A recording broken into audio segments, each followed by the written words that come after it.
Bienvenue à tous dans cette nouvelle vidéo YouTube. Aujourd'hui, dans cette vidéo, on va voir les 5 erreurs que la plupart d'entre vous commettent quand vous voulez commencer à apprendre l'anglais. Donc, si toi aussi tu en as marre de stagner, que tu veux enfin commencer à progresser en anglais pour atteindre tous tes objectifs, reste bien jusqu'à la fin de cette vidéo parce que je vais te donner les 5 erreurs que tu vas devoir arrêter de faire à partir de maintenant si tu veux enfin progresser en anglais. Donc si toi aussi tu veux progresser en anglais pour atteindre enfin tes objectifs, reste bien jusqu'à la fin de cette vidéo.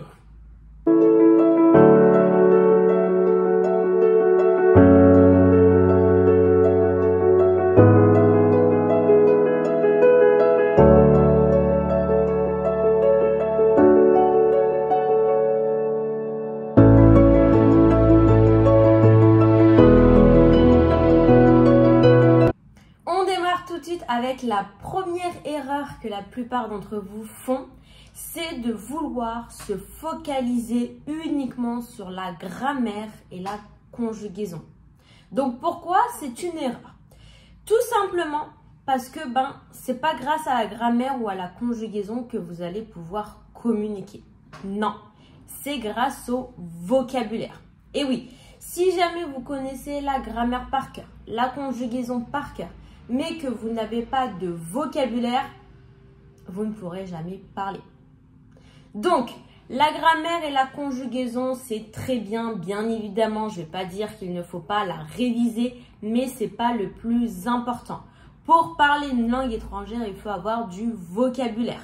Okay? Il existe plein de mots dans chaque langue et c'est un travail qui demande du temps, de la régularité et de la persévérance. Et la plupart d'entre vous, vous ne prenez pas le temps d'apprendre le vocabulaire. Et pourtant, c'est ce qui va vous aider à parler. Parce que oui, la grammaire et la conjugaison va vous aider à créer des phrases correctes. Mais si jamais vous n'avez pas de vocabulaire, vous n'allez pas pouvoir créer de phrases tout court. Alors que si vous avez beaucoup de vocabulaire, vous allez pouvoir créer des phrases. Peut-être qu'il y aura des erreurs, peut-être que la conjugaison ne sera pas la bonne, la grammaire sera un petit peu bancale, mais c'est pas grave parce que vous aurez le principal, vous aurez les mots de vocabulaire et on pourra toujours vous comprendre. Donc, arrêtez de vous focaliser uniquement sur la grammaire et la conjugaison et commencez à vous créer une routine d'apprentissage de vocabulaire. Pas besoin d'apprendre 20 mots de vocabulaire par jour. Non, ça ne sert à rien et ça sera inefficace parce que vous n'allez pas tous les retenir. Apprenez entre 3 à 5 mots grand maximum par jour. Même si vous en apprenez moins, vous n'avez pas le temps, vous en apprenez un seul, c'est déjà très bien. Imaginez à la fin de l'année combien de mots vous aurez appris. Plus vous apprenez des mots de vocabulaire, plus vous allez pouvoir discuter sur des sujets différents. Donc, on continue d'apprendre et de réviser la grammaire et la conjugaison, mais on priorise le vocabulaire avant tout. La deuxième erreur maintenant que vous faites souvent, là c'est pas vraiment une erreur, c'est plutôt une peur que vous avez. C'est que vous avez la peur de faire des erreurs. Et donc, pour ne pas faire d'erreurs, vous ne dites rien. Vous n'essayez pas de parler. J'ai des élèves en cours qui veulent me dire quelque chose pendant nos cours de discussion, qui veulent me dire quelque chose, une phrase, mais finalement qu'ils ne la disent pas parce qu'ils ne savent pas comment la créer ou ils ne sont pas sûrs de comment créer leur phrase et finalement, par peur de faire une erreur, ne la disent pas. Et du coup, finalement, ils créent des phrases uniquement avec les verbes qu'ils connaissent, les mots de vocabulaire qu'ils connaissent et les structures de phrases qu'ils connaissent. Mais laissez-moi vous dire que si jamais vous faites toujours ça, que vous restez dans votre zone de confort et que vous n'essayez pas de créer d'autres phrases par peur de faire des erreurs, vous n'allez jamais avancer. Pourquoi? Parce que vous allez rester avec ce que vous savez, ce que vous connaissez et vous n'allez rien apprendre. On apprend en faisant des erreurs. Si jamais vous ne faites pas d'erreurs, on ne peut pas vous corriger. On ne peut pas vous expliquer et vous n'allez jamais du coup évoluer. Donc, arrêtez d'avoir peur de faire des erreurs. Si vous voulez progresser en anglais, il faut faire des erreurs. Parce que si vous ne faites pas d'erreurs, ça veut dire que vous utilisez uniquement ce que vous savez et du coup, vous n'apprendrez rien de plus. Parce que tout ce que vous savez, vous le savez. Donc forcément, vous allez bien le dire. Et c'est super. Mais si jamais vous n'essayez pas de dire des choses que vous ne connaissez pas, eh bien, vous n'allez jamais avancer et vous allez rester uniquement avec ce que vous savez. Le but en anglais, c'est d'évoluer. Mais pour évoluer, il faut tenter. Il faut tenter des choses que vous n'avez jamais tentées, tenter des phrases que vous n'avez jamais dites, utiliser des mots que vous n'avez jamais utilisés. Faites des erreurs, c'est pas grave. Justement, le fait de faire des erreurs, ça nous permet de vous corriger. Ça nous permet de vous dire, bah voilà, ça, faut pas le dire comme ça, dis-le plutôt comme ça. Maintenant, vous allez le dire comme ça et vous allez du coup apprendre. Si vous ne faites pas d'erreurs, vous n'apprenez pas. Comme je dis à chaque fois à mes élèves, si tu veux dire quelque chose et que tu ne sais pas comment le dire, dis-le moi. Ne dis pas autre chose. Dis-moi Delphine, j'ai envie de dire ça, mais je ne sais pas comment faire. Et je t'expliquerai la réflexion de comment créer ta phrase pour que tu puisses la créer toute seule. Ok? Donc, arrêtez d'avoir peur de faire des erreurs. Moi aussi, des fois, je fais des erreurs. Des fois, je suis fatiguée. Des fois, ça fait longtemps que je n'ai pas parlé en anglais.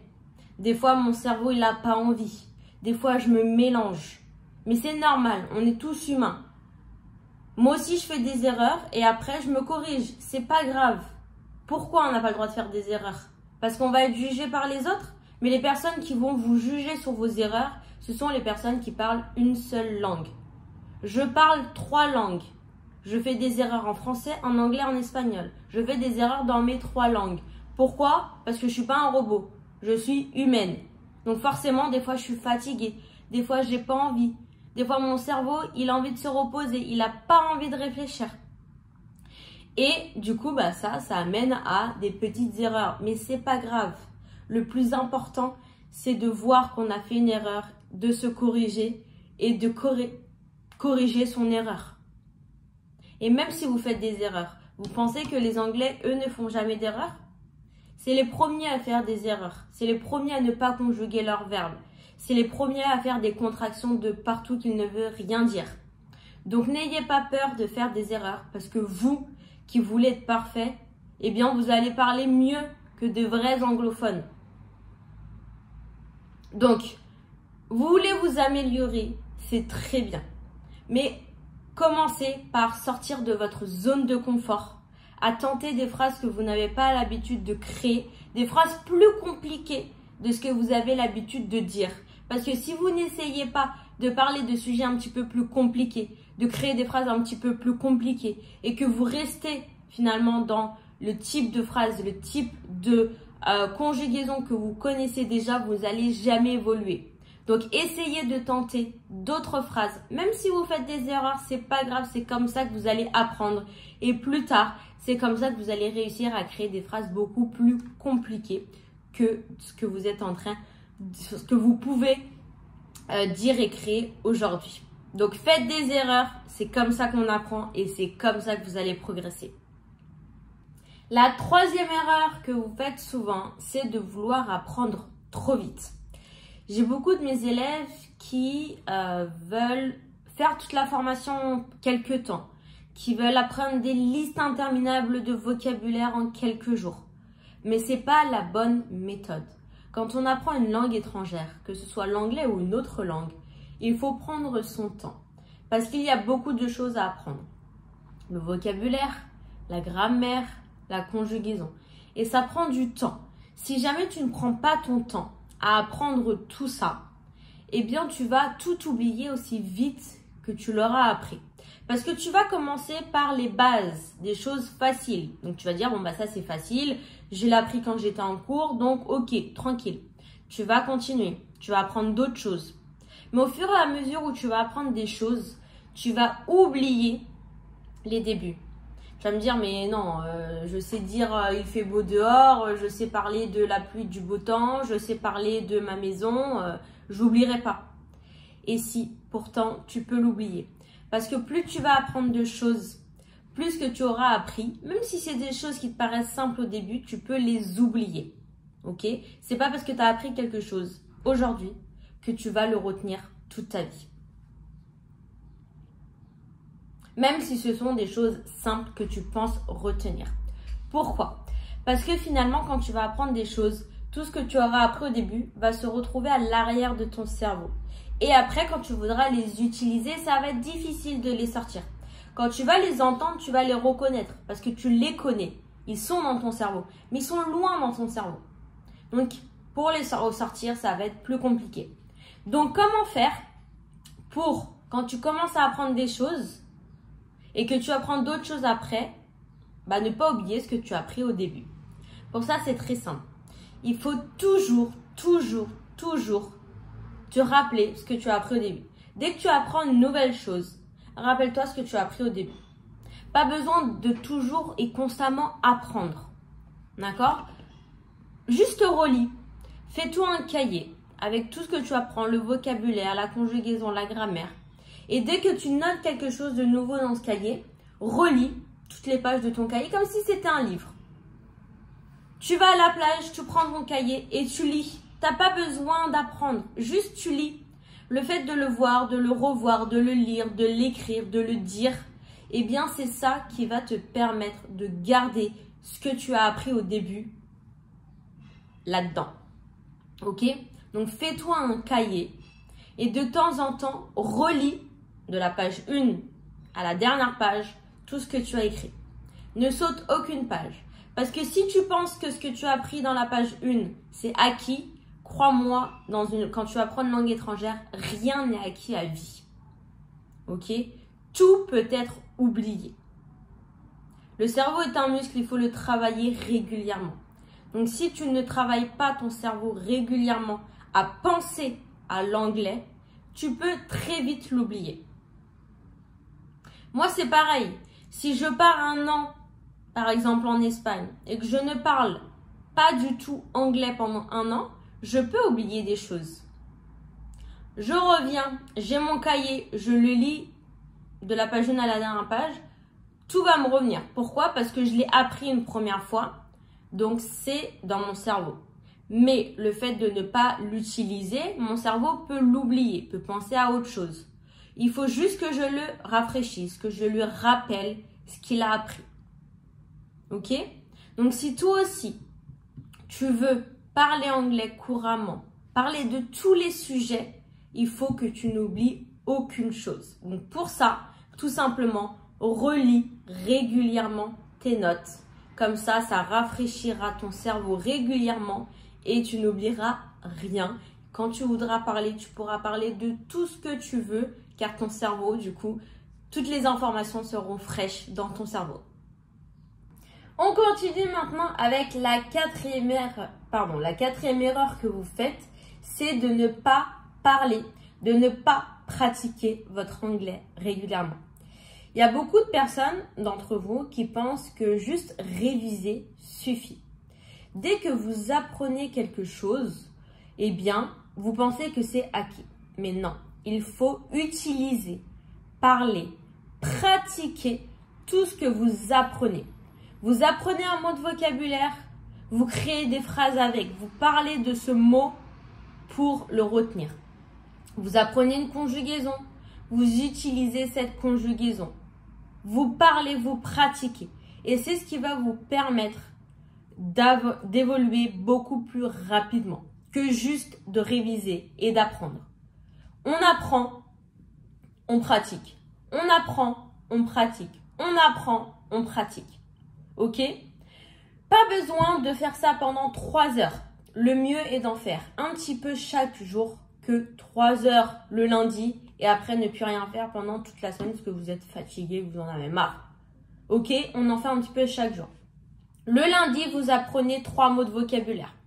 Vous faites des phrases avec. Très bien. Le mardi, vous apprenez une conjugaison. Ok. Vous essayez de parler avec le temps que vous avez appris en utilisant les mots de vocabulaire d'hier, etc., etc. Chaque jour, vous faites une tâche, que ce soit des mots de vocabulaire, une conjugaison, de la grammaire. On peut aussi travailler l'écoute, l'écrit et la pratique. Même si la pratique, il faut quand même la pratiquer tous les jours. Dès que vous apprenez quelque chose, vous pratiquez. Parce que si vous ne pratiquez pas, vous serez plein de choses, bien évidemment. Vous avez appris plein de choses tout au long de la semaine. Donc, vous savez des choses. Mais le jour où vous allez vouloir parler, le jour où vous allez vouloir pratiquer ce que vous avez appris, rien ne va sortir. Pourquoi? Parce que vous n'avez pas pris cette habitude de pratiquer, de parler. Parler anglais, ce n'est pas facile. Mais il faut s'entraîner. Plus vous allez vous entraîner, plus votre anglais va devenir fluide. Et le jour où vous allez vouloir parler, ça sortira tout seul. Comme quand vous parlez en français. Donc, dès que vous apprenez quelque chose, pratiquez-le. Que ce soit de la conjugaison, pratiquez la conjugaison. Vous apprenez le passé simple. Ok, racontez-moi ce que vous avez fait hier. Racontez ce que vous avez fait avant-hier. Racontez ce que vous avez fait la semaine dernière. Vous apprenez du vocabulaire? Faites thème par thème. Apprenez du vocabulaire sur une voiture. Ok. Parlez de votre voiture. Vous avez utilisé votre voiture hier? Parlez de votre voiture et qu'est-ce que vous avez fait avec hier. Mettez tout ça ensemble à chaque fois. Dès que vous apprenez quelque chose de nouveau, réutilisez en même temps ce que vous avez appris les jours d'avant pour s'en rappeler. Mais surtout, une chose à savoir et à faire et à mettre en place à partir de maintenant, c'est dès que vous apprenez quelque chose, pratiquez-le. Même si c'est tout seul, pratiquez-le. Parce que sinon, plus vous allez apprendre de choses, plus vous allez savoir de choses. Mais le jour où vous allez vouloir parler, rien ne va sortir parce que vous n'aurez pas pris cette habitude de parler en anglais. On arrive maintenant à la 5e et dernière erreur que vous faites tous. C'est de vouloir faire des tests à gogo. De vouloir faire des exercices à gogo. Alors, faire les exercices, c'est bien. Faire des tests, c'est moins bien. Pourquoi? En fait, le problème avec les exercices et les tests, c'est que si vous ne le réussissez pas, vous allez être démotivé. Ok? Il ne faut pas se démotiver. Donc, faire des exercices, c'est bien parce que ça vous permet de voir ce que vous avez appris, ce que vous avez compris et là où vous avez besoin de revoir. Faire des tests à gogo, à la fin, finalement, vous allez avoir une moyenne. Vous allez avoir une note ou quelque chose qui va un peu établir votre niveau. Et si le niveau est bas, ça va vous démotiver. Donc, le but n'est pas de se démotiver. Le but est de faire des exercices pour s'entraîner, voir vos difficultés, améliorer vos difficultés et réussir. Faire des tests ne va pas vous aider, ça va vous démotiver. Si jamais vous avez un bon score au test, c'est cool parce que ça va vous motiver. Mais si jamais vous avez un mauvais score ou du moins pas le score que vous espériez, ça va vous démotiver. Donc, arrêtez de faire des tests à gogo. Ça ne vous aidera pas. Privilégiez les exercices parce que comme ça, ça va vous aider à voir où sont vos lacunes et à pouvoir travailler dessus. Mais arrêtez de faire des tests parce que ça va vous démotiver. Et dans tous les cas, l'anglais, vous l'apprenez pour le parler. Vous n'allez pas avoir des tests toute votre vie pour savoir si vous parlez bien anglais. Non. Donc, ça ne sert à rien de faire des tests. Le but, si vous apprenez l'anglais, c'est pour le parler. Donc, arrêtez de faire des tests et juste parlez anglais. Amusez-vous, kiffez. C'est génial de parler une autre langue. On peut parler avec plein de monde, on peut avoir plein de choses. Un nouveau travail, déménager à l'étranger, avoir des bonnes notes en cours.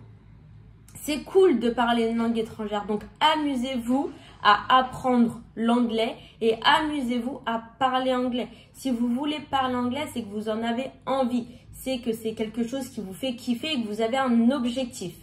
Mais vous atteindrez votre objectif que si vous kiffez le processus. Si le processus est long et chiant et barbant, vous atteindrez jamais votre objectif. Donc, amusez-vous. Et le fait de faire des tests, finalement, vous n'allez pas vous amuser parce que vous allez être en constante pression, en constante, ok, est-ce que je vais réussir? Si je ne réussis pas, qu'est-ce que je fais? Est-ce que j'abandonne? Non, c'est pas ça le but. Le but, c'est de parler, le but, c'est de kiffer et le but, c'est d'atteindre ses objectifs. Donc, arrêtez de vous mettre la pression avec des tests inutiles qui ne reflèteront même pas votre niveau et commencez juste à kiffer le processus et à parler anglais et à vous amuser. Et voilà donc pour les 5 erreurs que la plupart des personnes commettent. Dis-moi si toi aussi tu as déjà fait ces 5 erreurs, si ce sont des erreurs que tu fais régulièrement et si ce sont des erreurs que tu fais aussi. À partir de cette vidéo, j'espère que tu ne feras plus ces erreurs parce que crois-moi, si tu arrêtes de faire ces 5 erreurs, tu vas progresser beaucoup plus rapidement en anglais. Et voilà, donc moi c'était Delphine, formatrice d'anglais en ligne. Et si toi aussi tu veux en apprendre plus en anglais, si tu veux t'éclater et atteindre tes objectifs, commente anglais ou envoie-moi un mail juste écrit anglais et on discutera de ton projet ensemble. Si tu as aimé la vidéo, n'hésite pas à mettre un petit like, ça me ferait énormément plaisir. N'hésite pas aussi à t'abonner pour recevoir une notification dès que la prochaine vidéo YouTube sortira. En attendant, je te laisse tranquille pour aujourd'hui et on se dit à la semaine prochaine pour la prochaine vidéo. Goodbye!